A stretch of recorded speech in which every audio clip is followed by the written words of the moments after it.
All right. So we have covered 11 principles by far. Now we are starting with the 12th one, stability of personnel. हर एक organisation employees को select करती है एक selection process follow करने के बाद। तो कोई भी कंपनी ये नहीं चाहेगी कि उसकी ऑर्गेनाइजेशन के ज़्यादातर लोग कंपनी को छोड़ के दूसरी ऑर्गेनाइजेशन को ज्वाइन करें। तो हर एक ऑर्गेनाइजेशन को इंश्योर करना है कि वो वर्किंग इन्वायरमेंट को अच्छा रखें, जिससे ज़्यादातर लोग कंपनी में जॉइंट रहें और वो लीव आउट करके नहीं जाएं। तो एम्प्लॉय टर्नओवर गाइस होता है बेसिकली कि कितने लोग आपकी ऑर्गेनाइजेशन को छोड़ के जा रहे हैं out of the total number of employees. तो एम्प्लॉय टर्नओवर निकालने का फॉर्मूला होता है number of employees who left your organisation divide with total number of employees multiply with 100। तो एक परसेंटेज निकल के आएगी जिससे ये पता लगाया जा सकता है कि गिवन पीरियड ऑफ टाइम में कितने लोग आपकी ऑर्गेनाइजेशन को छोड़कर गए। तो इसको मिनिमम रखना है, ठीक है। और इसको करने के लिए फेओल ने बोला है कि आप इन्वायरमेंट को अच्छा रखो और लोगों को जब सेलेक्ट करो तो प्रॉपर प्रोसीजर के बाद एक सिलेक्शन प्रोसेस, पहले उनके टेस्ट लो, फिर उनका इंटरव्यू लो, फिर ग्रुप डिस्कशन, फिर उसके बाद उनका रेफरेंस एंड बैकग्राउंड चेक करो, फिर उनका मेडिकल एग्जामिनेशन करो कि वो मेडिकली फिट है या नहीं। उसके बाद आप उनको कॉन्ट्रैक्ट साइन करवाओ, फिर जॉब ऑफर करो। तो इसीलिए आप ये चीज़ देखो कि एम्प्लॉयज़ को इतनी मुश्किल से सिलेक्ट करा जाता है, तो एक बार सिलेक्ट कर दिया जाए तो उनको उस पोजीशन तक स्पेसिफिक टाइम तक आपको रखना है। तो उनको स्टेबिलिटी होनी चाहिए कि इतने टाइम तक का कॉन्ट्रैक्ट है, और वो अगर इससे पहले छोड़ के जाते हैं तो उनको 1 से 2 महीने तक का हमें नोटिस पहले देना पड़ेगा, बिकॉज तब तक के लिए और किसी को ढूंढना पड़ेगा, है ना। तो पर उनको अगर आप खुद निकालना चाहते हो because they are not working well according to you, तो उनको थोड़ा टाइम दो रिजल्ट दिखाने के लिए। आप उनको बताओ कि if you won't perform then we will have to select someone else, because ultimately we need productivity, we need the output. If you won't work then we will have to select someone else who will do the job better, ठीक है। तो इसीलिए आपको stability रखनी है, और अगर नहीं होगी तो उससे फिर इंस्टेबिलिटी आएगी, मतलब लोग छोड़ के ज़्यादातर जाएंगे और लोग इनसिक्योर रहेंगे कि यहाँ तो यार लोग जाते आते रहते हैं, तो यहाँ तो ज्वाइन करने का फ़ायदा नहीं है, ठीक है। तो इसीलिए आप अगर आपके लोग छोड़ के जा रहे हैं और कंपनी को, तो फिर से इनविटेशंस को इनवाइट करना कि अप्लाई करो इस पोजीशन के लिए, न्यूज़पेपर में ऐड दोगे, वेबसाइट्स पे ऐड दोगे, फिर उसमें से सिलेक्ट करोगे, फिर उनकी ट्रेनिंग करवाओगे, तो ये सब बढ़ जाएगा। तो इसीलिए स्टेबिलिटी रहनी बहुत ज़्यादा ज़रूरी है कि जो लोग आपकी ऑर्गेनाइजेशन में आए हैं वो लोग स्टेबल रहें, ठीक है। देन आता है आपका इनिशिएटिव। वर्कर्स को एनकरेज करो कि वो लोग इनिशिएटिव लें, वो लोग इनिशिएटिव लें, अपने प्लान्स अच्छे से कैरी आउट करें, because if you won't give them space to take initiative तो इससे उनकी क्रिएटिविटी अफेक्ट होगी। तो you should always encourage workers कि वो फर्स्ट स्टेप लें सेल्फ मोटिवेशन से, ठीक है। बट ऐसा भी नहीं होना चाहिए कि वो कुछ गलत स्टेप ले लें, तो जो भी लें पूछ के स्टेप लें, right.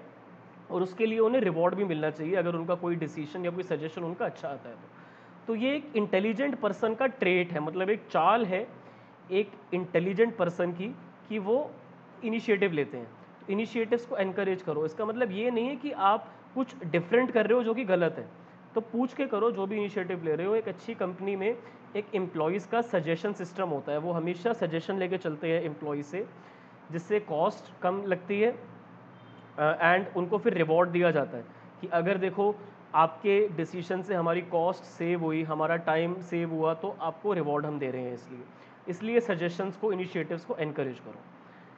Spirit de corps, it means unity is strength, मतलब सब लोगों को साथ मिलकर चलना है, मैनेजर्स को और वर्कर्स को एक हार्मनी में चलना है। ऐसा नहीं होना चाहिए कि मैनेजर ज़बरदस्ती काम करवा रहे हैं वर्कर से जो उनकी कैपेसिटी में ही नहीं है, और वर्कर्स स्ट्राइक पे जाके बैठ जाए बिना एक्स्ट्रा काम करे। तो यूनिटी रहनी चाहिए दोनों में। तो मैनेजमेंट को टीम वर्क प्रमोट करना चाहिए, वरना ऑब्जेक्टिव्स को अचीव करना मुश्किल हो जाएगा, क्योंकि टीम वर्क से ही कंपनी चलती है और कोऑर्डिनेशन भी लूज़ हो सकता है। तो मैनेजर जब भी अपनी टीम से बात करे तो उसको बोलना चाहिए वी शुड डू दिस, ये नहीं बोलना चाहिए कि आई वॉज थिंकिंग कि if you guys will do it. तो इसमें फिर वर्कर्स का मोरल डाउन हो जाएगा कि ये तो अपने बारे में सोच रहा है, ये तो हमारे बारे में सोच ही नहीं रहा है। तो अगर वर्कर से ऐसे बात करी जाए कि हम लोग ऐसा करते हैं तो इससे कंपनी के लिए अच्छा होगा और हम सबको बोनस भी मिल सकता है, तो इससे वो लोग खुश होंगे कि मैनेजर भी हमारा पार्ट ही खुद को मान रहा है और हमारे साथ साथ चल रहा है आगे, है ना। तो जितनी भी कन्वर्सेशन होंगी उसमें मैनेजर को वी करके बात करनी है, आई करके बात नहीं करनी है, ताकि टीम स्पिरिट बढ़े, है ना। तो इससे टीम स्पिरिट बढ़ेगी, इन दोनों का दूसरों पे ट्रस्ट आएगा और इससे पेनल्टीज कम से कम लगेंगी, मतलब सब लोग साथ मिलके चलेंगे तो गलतियां लोग नहीं करेंगे, ठीक है, लोग गलतियां नहीं करेंगे। Now I believe this is clear to everyone. Now 14 principles of Henri Fayol, 14 principles given by Henri Fayol, मैं आपको एक बार रिवाइज करवा देता हूँ। 14 principles given by Henri Fayol. तो अब तक हमें ये समझ में आ जाना चाहिए कि ये जो प्रिंसिपल्स हैं ये फ्योल जी ने दिए हैं, जो कि जनरल मैनेजमेंट में अप्लाई होते हैं, मतलब हर एक मैनेजर इनको अप्लाई कर सकता है। कोई भी मैनेजर हो, सेल्स, प्रोडक्शन, फाइनेंस, ऑपरेशंस का मैनेजर हो, सीईओ हो कंपनी का, हर एक मैनेजर लेवल का बंदा इन प्रिंसिपल्स को अप्लाई कर सकता है।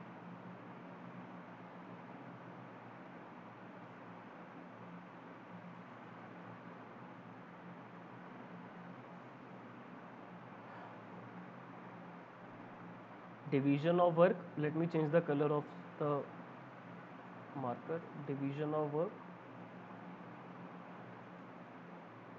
authority and responsibility,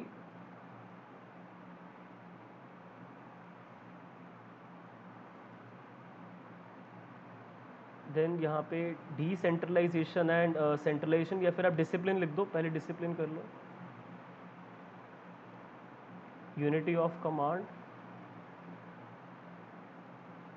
क्योंकि डिसेंट्रलाइजेशन या सेंट्रलाइजेशन में पहले सेंट्रलाइजेशन आता है, just recalled. Then unity of direction,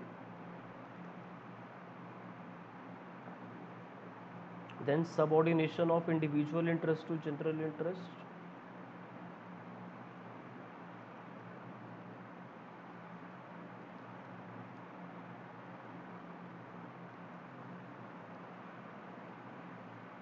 remuneration of employees,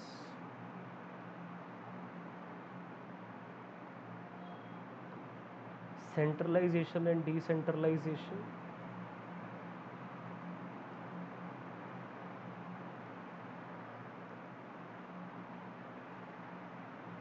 scalar chain, order, equity, spirit, the corps and initiative. Okay, now एस से स्केलर चेन हो गया, subordination of individual interest to general interest हो गया। एस से एक और रहता है, which one is stability of personnel. एस से काफ़ी सारे हैं, स्टेबिलिटी ऑफ पर्सनल। इसको मैं याद रखने की ट्रिक बताता हूँ आपको।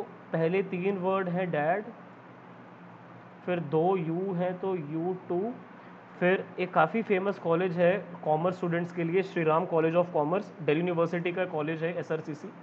तो SRCC एक ही सी है, कोई बात नहीं। सो इजी, इजी की स्पेलिंग थोड़ी सी अलग है यहाँ पे, कोई बात नहीं, मैं एक्चुअल स्पेलिंग यहाँ लिख देता हूँ। तो dad U2 SRCC so easy. तो इससे आप इनके ये 14 प्रिंसिपल्स याद रख सकते हो। डिवीजन ऑफ वर्क से स्पेशलाइजेशन होती है, जब एक पर्सन अपनी स्पेशलाइजेशन का काम करता है तो उसमें फिर उसके करियर के लिए भी अच्छा है और इससे इफेक्टिवनेस भी ज़्यादा आती है। अथॉरिटी एंड रिस्पॉन्सिबिलिटी के बीच में बैलेंस रहना चाहिए, अथॉरिटी एंड रिस्पॉन्सिबिलिटी के बीच में बैलेंस होना चाहिए। डिसिप्लिन होना चाहिए एम्प्लॉयज़ में और मैनेजर्स में भी, कि अपना जो भी प्रॉमिस था वो फुलफ़िल करें और वर्कर्स ने भी जो कमिटमेंट करी है वो पूरी करें। एक पर्सन को एक ही सुपीरियर से ऑर्डर्स मिलने चाहिए, ज़्यादा लोगों से ऑर्डर नहीं मिलने चाहिए। यूनिटी ऑफ कमांड, डायरेक्शन मतलब एक डिपार्टमेंट का हेड एक ही होना चाहिए, ऐसा नहीं होना चाहिए कि अलग डिपार्टमेंट्स का हेड कॉमन है और अलग चाहे डिपार्टमेंट्स कोई भी हो, सेल्स, मार्केटिंग, फाइनेंस, सबका हेड एक ही होना चाहिए, मल्टीपल हेड नहीं होने चाहिए। और अगर 2 डिफरेंट प्रोडक्ट्स हैं, 2 डिफरेंट क्लासेस हैं, तो उनके भी हेड्स और पूरा डिपार्टमेंट सेपरेट होना चाहिए।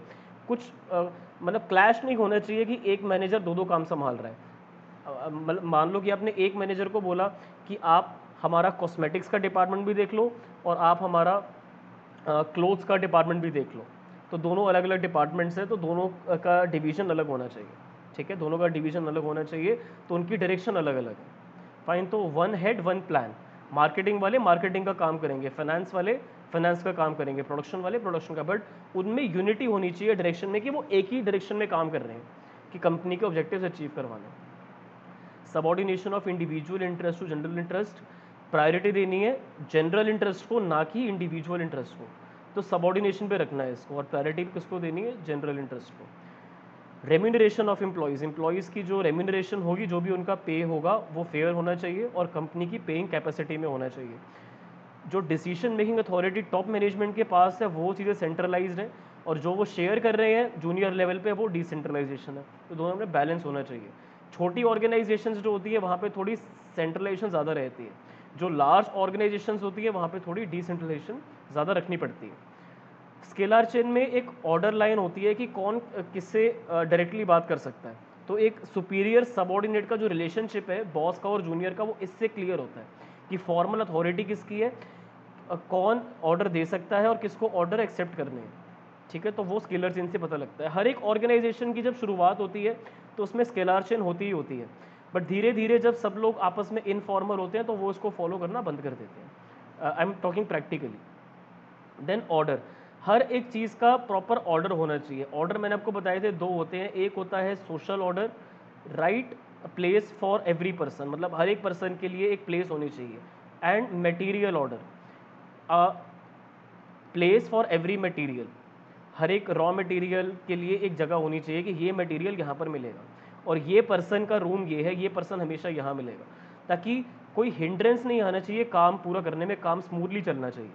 अब किसी को ढूंढते रहोगे कंपनी में कि वो आज यहाँ था कल वहाँ है, तो इसमें बहुत टाइम लग जाएगा काम पूरा करने में जो भी आपको काम है, और मटेरियल ढूंढने में टाइम लगेगा तो और दिक्कत है, दोनों में ही दिक्कत है आफ्टर ऑल।